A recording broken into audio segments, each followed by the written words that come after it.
really excited today to be here with Alonzo Wind. He is a former Foreign Service officer with USAID, lifelong humanitarian, formerly with Save the Children, and most recently with International Medical Corps. He has worked in Gaza City and East Jerusalem in 2022, 2023, and has just come out with a new book called A Jew in Gaza. Let's go ahead and get started. Thank you for being here. Welcome. Good afternoon, Patty. Thanks for having me. Let me ask you, what drew you to humanitarian work, particularly in the Gaza Strip? I actually talk a bit about how I got drawn into humanitarian service in an earlier book, Andean Adventures. But my experience as a rural public health Peace Corps volunteer in Ecuador actually changed me in ways I couldn't anticipate. And I developed a real vocation for working in global development and humanitarian assistance. And I continued for, excuse me, over 15 years, really 15, 20 years with different international non-governmental organizations, first in Latin America extensively, Ecuador, Bolivia, Peru, the Dominican Republic. Then I took up a career within the Foreign Service of the United States, the U.S. Agency for International Development, and had a number of special diplomatic assignments in a range of countries in Latin America as well as Africa. I retired from USAID in the previous administration in 2019. The organization International Medical Corps was looking for someone who could fulfill the role as mission director in Palestine, the occupied Palestinian territories. Now, I had traveled to Israel many times in years before, and I had been through the West Bank. I was familiar, really, to a certain extent with the context, but I'd never, of course, been in Gaza. So this was a real attraction, and ultimately led to my decision in late 2021 to go in early 2022 as the new mission director. I will tell you anecdotally, and I'll pause in a moment, that some of my friends in the three-letter agencies thought I was nuts. You know, they said, "Are you crazy? You're Jewish, you're Baha'i, they're going to grab you, they're going to put a black hood over your head and pull you away in a van," and all of these kind of horrible scenarios. They wanted me to sanitize my phone and sanitize my computer and do all these sorts of things. But I was much more relaxed about the situation. I had worked in Islamic countries before that. You decided that the best policy would be openness and transparency regarding your social media. And Correct. so how was your reception when you got, because you're an American and Jewish, do you have more ties with Israel than, I mean, are you a dual citizen or anything? No, I'm not. And I really wouldn't consider myself a Zionist per se in the sense of the way the current definition of the word is. Certainly, I've always believed in Israel's right to exist, and I've always defended Israel previously. I've always had a certain attraction to Israel from my Jewish side, as well as from the fact that about 40 years ago, Patty, I ended up joining the Baha'i community. I don't know if you've heard of it. I was actually in Bolivia at the time, but that to a certain extent added a potential element of danger because the Baha'i community, which is a global religious community, has as its headquarters also Israel. But how was your reception when you got to Gaza and you were working in Gaza City with 70 local people from Palestinians from Gaza, as well as a handful of people from other countries while you were with the International Medical Corps? Well, even before I got there, Patty, I had to kind of run the gauntlet in terms of my first entry into Gaza, and that required on the one hand, getting permission from the Israelis, and that really wasn't too difficult. The fact that I was an American and Jewish probably helped that to a certain extent. But it's not that easy necessarily, even long before the war, for people to be able to enter Gaza. They have to have a very particular reason, and running a humanitarian assistance program is usually certainly justification enough. I was going in to manage actually a USAID funded $10 million health and humanitarian assistance program in Gaza. So, and I have to tell you, Patty, I was treated with the utmost respect. They clearly had done their homework. They clearly had done a certain amount of review of my profile online, the internet, a Google search. Probably they'd looked at my social media footprint as well. They asked questions about that. They asked about what languages I spoke, and I told them. They asked, well, what about Hebrew? And I joked with them at the time. I said, well, to be honest, my Hebrew, all I remember of my Hebrew from as a boy, before I had my bar mitzvah, are the Hebrew words ani, ata, anachnu, and machberet, which are the Hebrew words for I, you, we, and notebook. Why I remembered those words in Hebrew at the time, who knows? But they laughed at that and all that. We exchanged some mild greetings in Arabic, a little bit of Arabic. I had a little bit of Arabic left over from my time in Iraq. And then at the end of the interview, they said to me in a very dignified, respectful manner, Mr. Wind, we want to welcome you to Gaza. Marhaba. Welcome, welcome. Really, we are honored to host you in Gaza, that you are willing to come and live among us here in Gaza to help our people. We will always protect you. That's what they told me. And over the course of the time there, I mean, I was present in Gaza a large chunk of time in 2022 and 2023. Basically, I would end up over time dividing my time between East Jerusalem, where I had an apartment and a small office, as well as in Gaza, roughly 50-50 time. I was always treated with respect in a very polite, dignified way, and really in a very friendly way by the Gazans themselves. Now, the staff, when I arrived, admittedly, they were a little bit probably nervous and cautious, the Palestinians that were there. This was the first time that an American was coming in to take this kind of role. But again, they were very polite. And over time, I would be invited to people's homes for dinners, and I would be invited to the weddings and other celebrations of their family members. And I even participated early on, I think it was in March or April of 2022, in an iftar, which was a break the fast dinner that in fact we hosted for our staff in Gaza, along with members of their families. And so I had a chance to meet parents as well as spouses, and people knew or realized that I was coming from a Jewish background.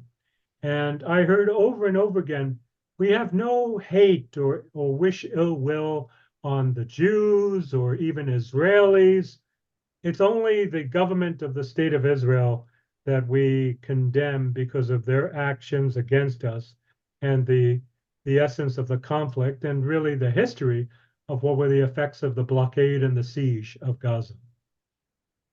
Well, that's really interesting, and it's a good point. I mean, you're not Israeli. They probably have never seen Israelis except for soldiers.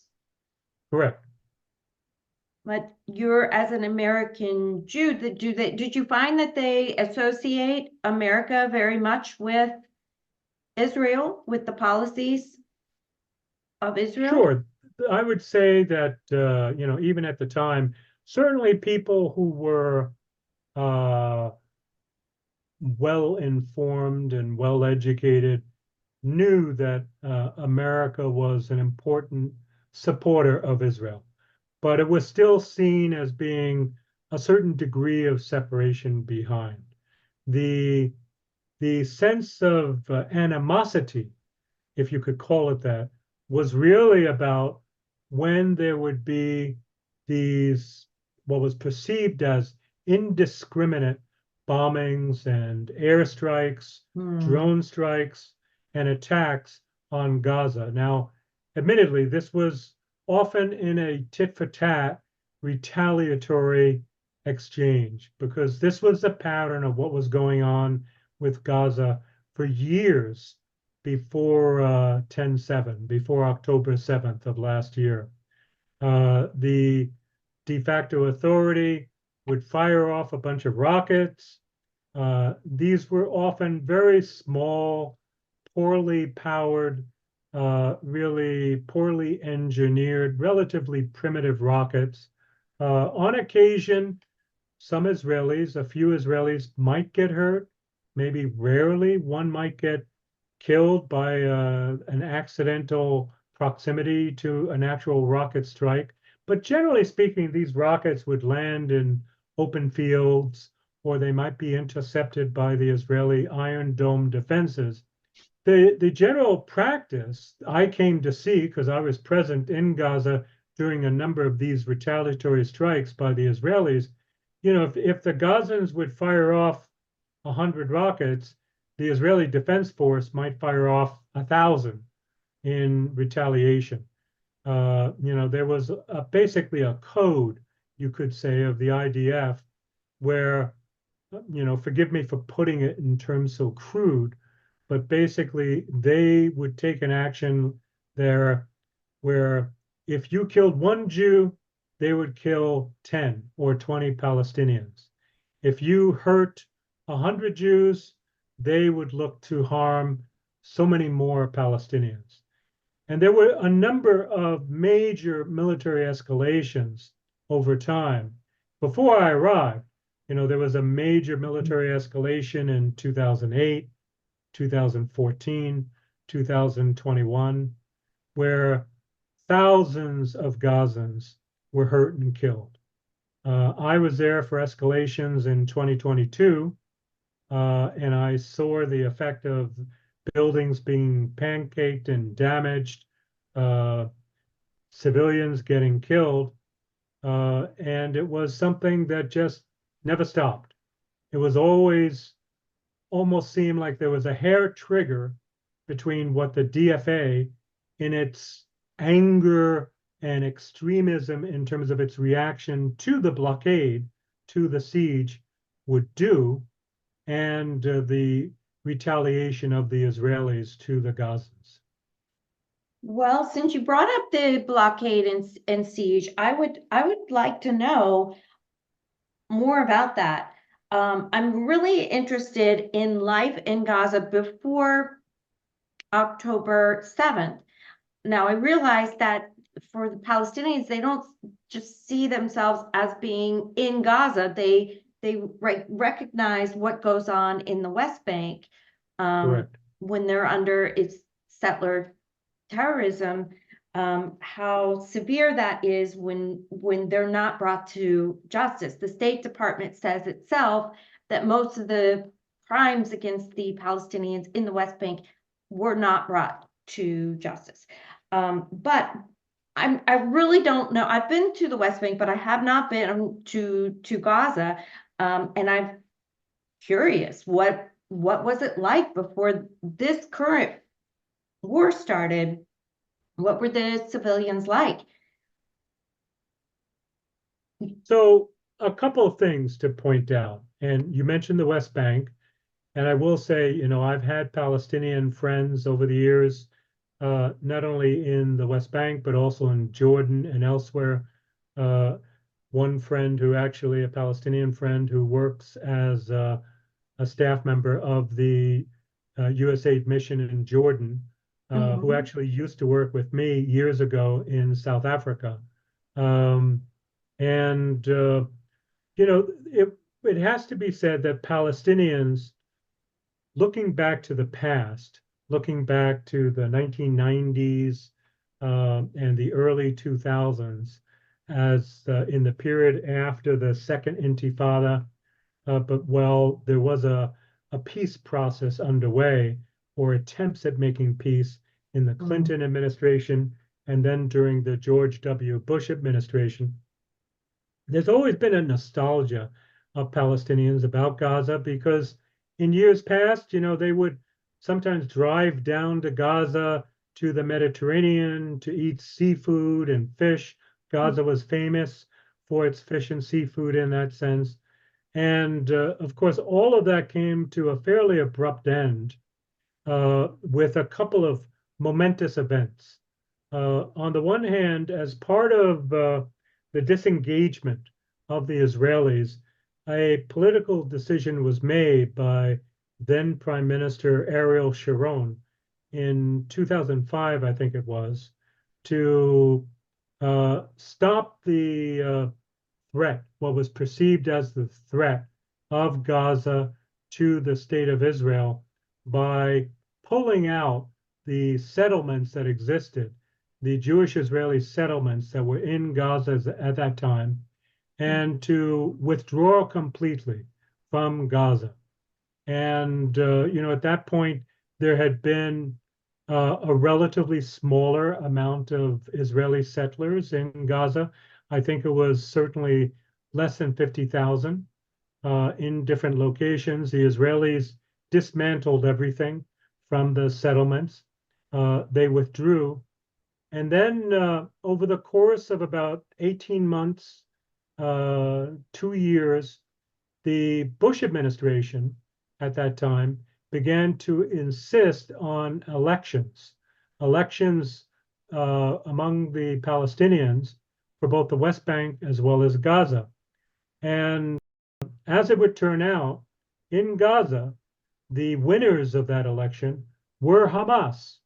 The Palestinian Authority, which had been ruling, found itself getting a smaller percentage of the vote than Hamas, in part because Gazans and many Palestinians overall rejected what it was perceived to be the corruption in the Palestinian National Authority that had gone on for years. The fact that it appeared that the Palestinian leadership only seemed to care about themselves and clearly had been unsuccessful in terms of any sort of peace process with Israel and bringing about a two-state solution, a state of Palestine. And the Gazans rejected the corruption from among the Palestinians. Hamas didn't quite get a majority. They got less than 50% of the vote. I think it was about 41, 42% of the vote. But then Hamas also conducted a bit of a terror campaign, a bit of a civil war against the remnants of al-Fatah. That was Yasser Arafat's group, the original core of the PLO, the Palestinian Authority, and they drove them out from Gaza. And the reaction of the Israelis at seeing Hamas take power after the elections, which actually they had resisted, they had warned George W. Bush not to do, because Hamas might take over, in that the Israelis were correct. They knew, and a number of people recognized that this was going to happen, but the US government at that time was pushing the idea of, everything will be fine with elections.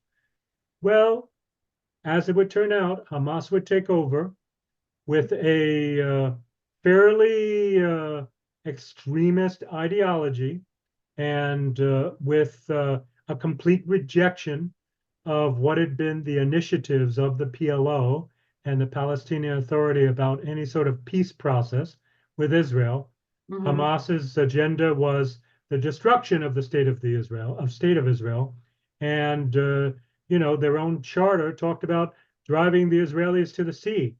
And so I'm trying to offer essentially a balanced point of view, putting myself in the shoes of the Israelis.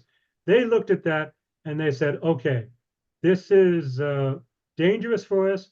We're going to build a wall around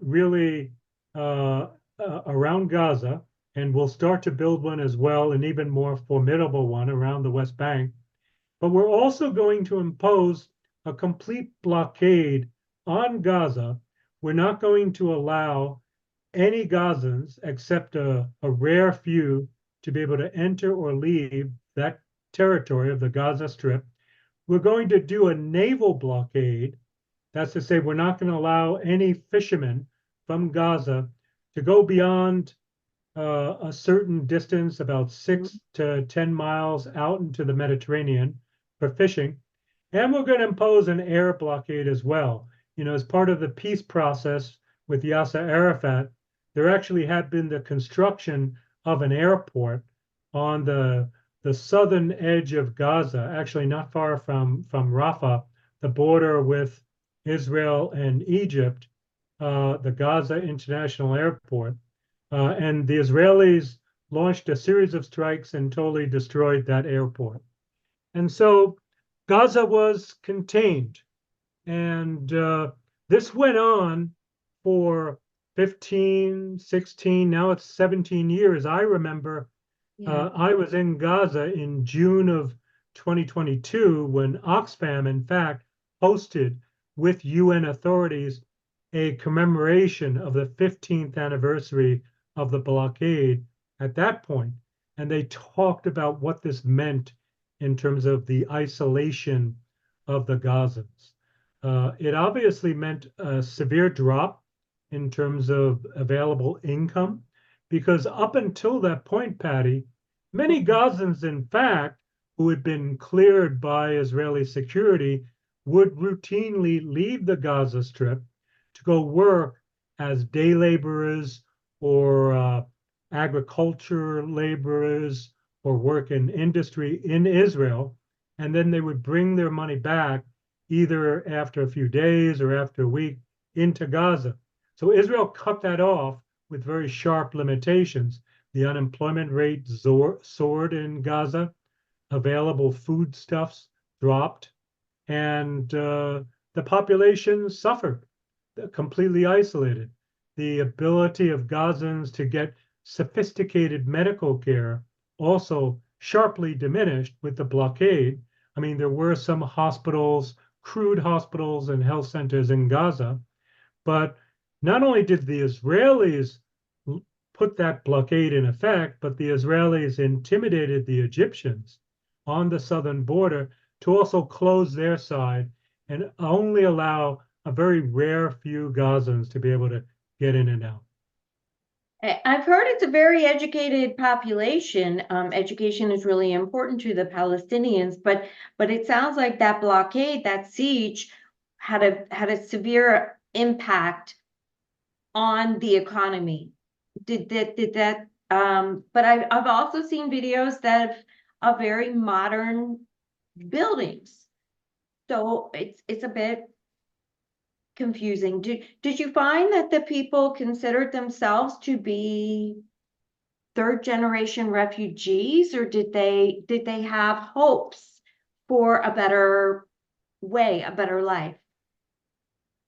So some certainly did consider themselves to be refugees, and some were refugees because certainly much of the population of Gaza at that point was essentially made up of many people who fled, what the Palestinians call the Nakba, the catastrophe, the creation of the state of Israel, with the original Israeli War of Independence.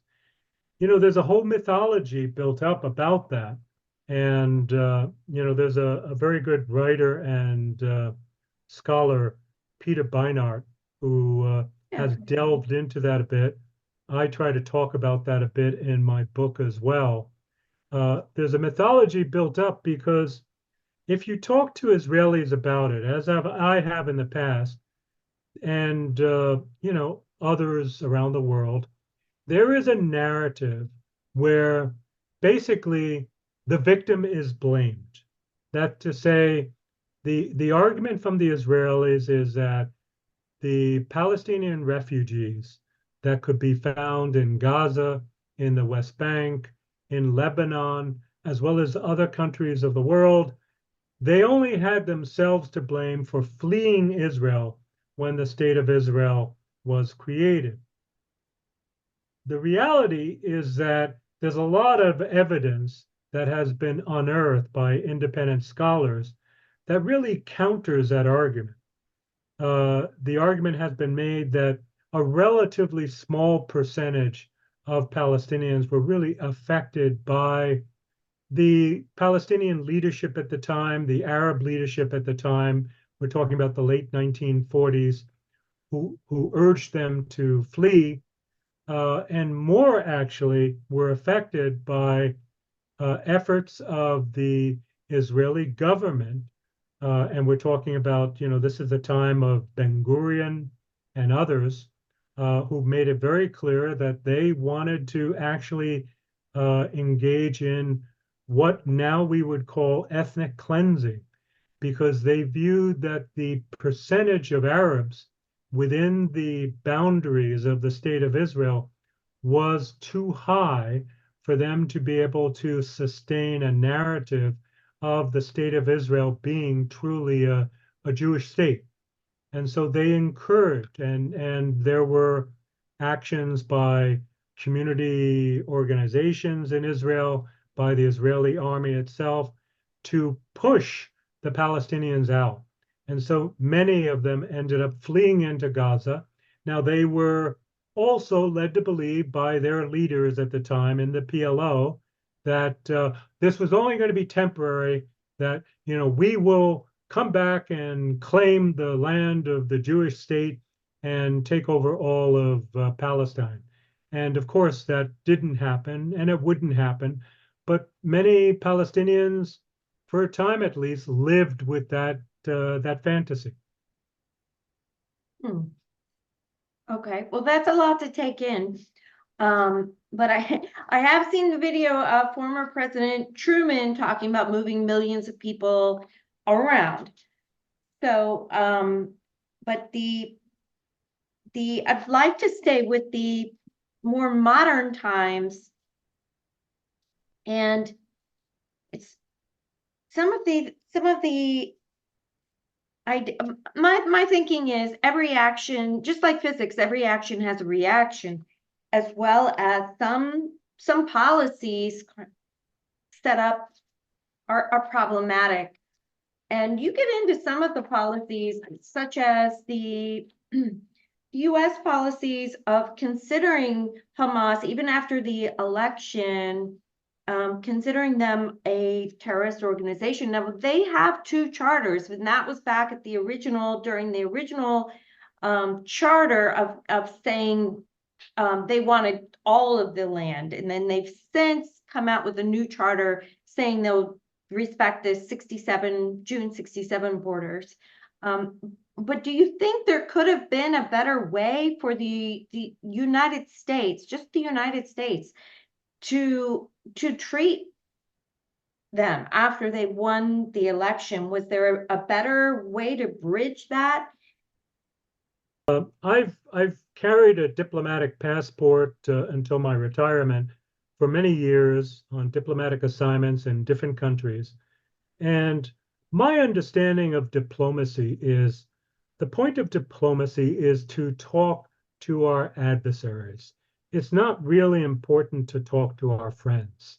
We can send them a Christmas card to our friends. A true diplomat, and really the responsibility of the Department of State and the foreign affairs agencies, is to help represent US interests and to engage also with people who are our adversaries or who might not wish us the best of will, and to try to dialogue, to try to discuss ways in which we could reach a better understanding. That's my understanding, crude as it may be, in terms of diplomacy. And so arbitrarily deciding to call a group a foreign terrorist organization, really this is the baggage of 9/11, and to say, we're not going to have anything to do with this group, we're not going to even talk with them.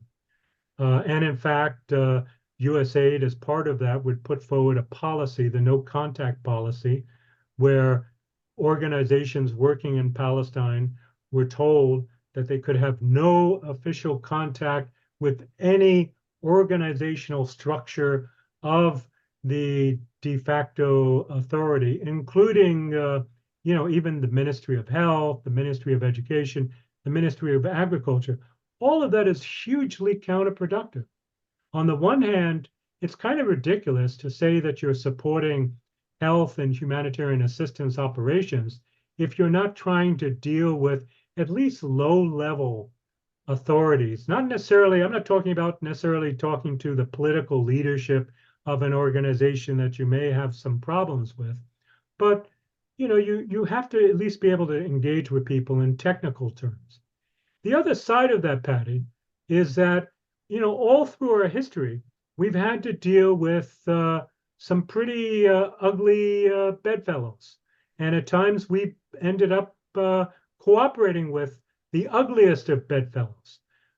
During, much of our history, in the post-World War II era, we had to deal with the Soviet Union at a time when we felt under constant threat of nuclear war with the Soviet Union. It didn't mean that we had a no contact policy with the Soviets.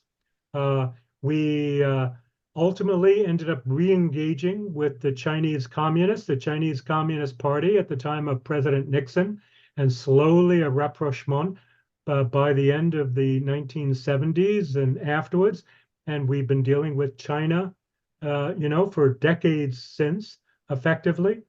Even though the Taliban were responsible for 9/11 by the fact that they had hosted Al-Qaeda and had some level of responsibility there. We've engaged with the Taliban, and we've engaged with a variety of different terrorist organizations around the world, particularly when it seemed to meet our other ulterior purposes.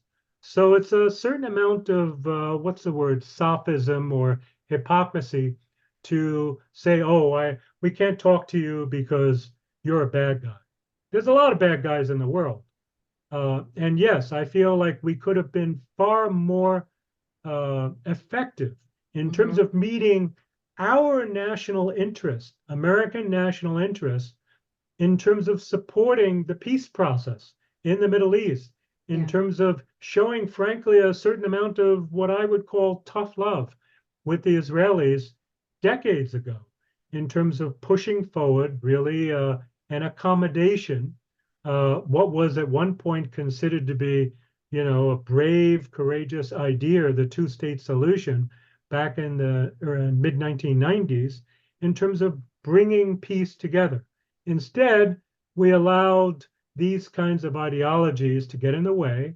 We also allowed a narrative of supporting Israel, no questions asked, which the practical effects of that, and I say that as an American Jew who loves Israel, who supports the safety and the protection of the state of Israel, it's actually undermining the long-term safety and viability of Israel by encouraging a constant blood rage and a hostility between the Palestinians and the Israelis. I've heard that too. When I was there, I met somebody from the parent circle, an Israeli who lost a daughter, and he said, your one-sided policy fuels extremism, which makes our life insecure. So I support a more balanced approach. And as in international relations, you learn that it's all about balance of power. You can't eliminate everybody. You have to get along with people who disagree and allow boundaries. Exactly. One of your quotes here, because I want to get back to the civilians, and what really attracted me about talking to you, particularly as you came out with your book, A Jew in Gaza, is the civilians. I want to get back to treating people like humans. This quote of yours, with death and violence on both sides, and then I'm skipping ahead, blinded leaders to the needs and rights of the innocents. It just seems there's so much extremism that the middle is completely doesn't have a democratic outlet, doesn't have a voice. And how do we get back to treating people, civilians, like humans with rights? You know, Patty, obviously 10/7 really changed everything. There's no denying that. And I have the utmost empathy and sympathy for my Israeli friends who suffered losses from their families or who saw others suffer great losses. You know, 1,200, 1,300 Israelis who were killed, plus the people taken hostage at that point. That represents a tremendous number. It's kind of like the equivalent of 30 9/11s. And so no one denies Israel had the right to retaliate on some level. But what unfolded very quickly by the middle of October was a retaliation, which I know some Jewish friends take issue with this, but it really was a sort of blood rage, you know, something like out of the Greek tragedies, where people who suffer this horrendous loss just strike out in every direction. And that's what happened in Gaza. Yes, it's true. The Israeli Defense Forces claimed that they were trying to protect the innocent and they were only targeting combatants. But the reality is, all the gloves were taken off. The IDF calculations, and this is where we get into the issue of the innocent, in terms of acceptable collateral losses among civilians in Gaza, changed. And I know this from hearing in remarks from the intel services and the military services in Israel before I left. Whereas in the past, the ability to kill, let's say, a terrorist leader might give the Israelis justification for killing upwards of 20, 50, or 100 potential collateral losses around them. That number was up to 1,000, if not more, as a result of the 10/7 attack. And that's why we face a situation where, in the retaliation for 1,300 Israeli losses, there have been likely anywhere from 40 to 50,000 Palestinians killed, probably on the order of 100 to 200,000 Palestinians severely injured. And actually, I've seen some studies, I think it was from The Economist, where Lancet published an article doing a reassessment of the casualties in Gaza. And they have said, and I don't know how accurate this is, but Lancet is a very serious scientific publication, that in fact, the number of losses in terms of deaths in Gaza, partially due to the attack, partially due to the utter collapse of the health system in Gaza in the intervening months, could be as much as 165,000. And that is a horrendous toll. And it's completely indefensible in terms of saying that you're conducting, you know, retaliation in that kind of context. And it's disease as a weapon, it's famine, it's starvation as a weapon, it's cutting off clean water. It's not just the bombs, and it's certainly not collateral damage. So revenge is not a strategy, and it cannot be satisfied. If you look up psychological studies, revenge cannot be satisfied. The more you feed it, the more it grows. And it's a terrible situation, and it needs to stop. We need a ceasefire. But there's so much to cover. I'm going to dig into your book more, and hopefully we can talk again. Your book is available at Barnes & Noble, Apple, Amazon, Audible, and iTunes.